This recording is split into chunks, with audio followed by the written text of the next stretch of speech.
첫 백패킹을 성공적으로 다녀온 산고사리. 저번 백패킹에서 한 가지 아쉬운 부분이 있었는데요.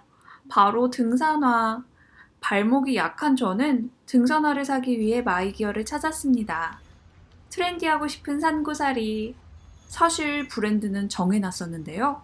바로 호카 오네오네. 그래서 처음에는 호카만 요리조리 살펴봤습니다. 본디6를 일상용으로 신고 있는데 편해서 만족하고 있거든요. 신었을 때 귀엽기도 하고요.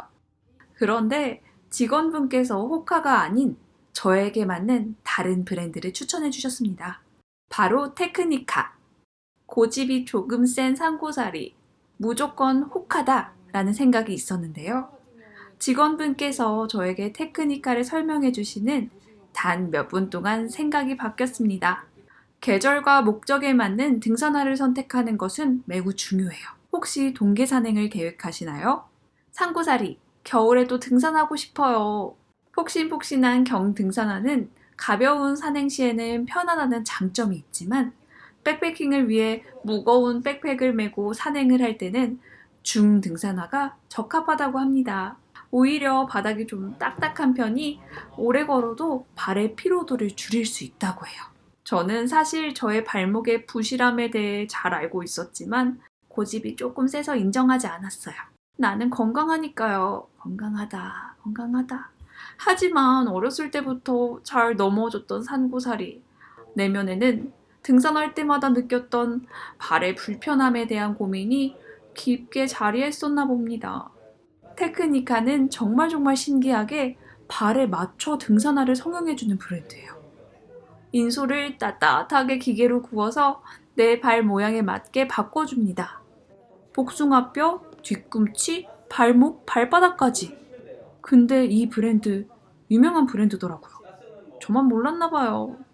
제가 선택한 모델은 포지 S인데요. 발목 부분이 다른 등산화랑 다르게 생겼죠? 발목을 부드럽게 감싸줘서 한 번 더 잡아주는 디자인입니다. 이 디자인에 특허가 있다고 하네요.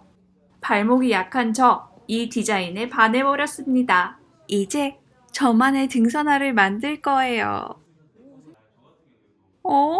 이게 뭐죠? 뭔가 굉장한 기계가 보였어요. 총 시간은 30분 정도 걸렸습니다. 먼저 인솔을 8분 동안 예열합니다. 그 다음에 에어팩을 통해서 3분 동안 인솔을 성형합니다. 완성된 인솔을 다시 등산화에 넣고 예열하는데요. 사실 등산화를 사는데 이렇게 오래 걸릴 줄은 예상하지 못했어요. 브랜드도 정해놨겠다. 빨리 사고 종로에 있는 맛집을 갈 생각이었죠. 그래서 에어팩에 발을 넣은 상태로 영혼이 잠시 가출했었네요. 저는 망고플레이트라는 어플로 맛집을 찾곤 하는데요. 종로구에는 맛집이 많더라고요. 발목뿐만 아니라 아치 부분도 굉장히 잘 잡아주는 느낌이었어요.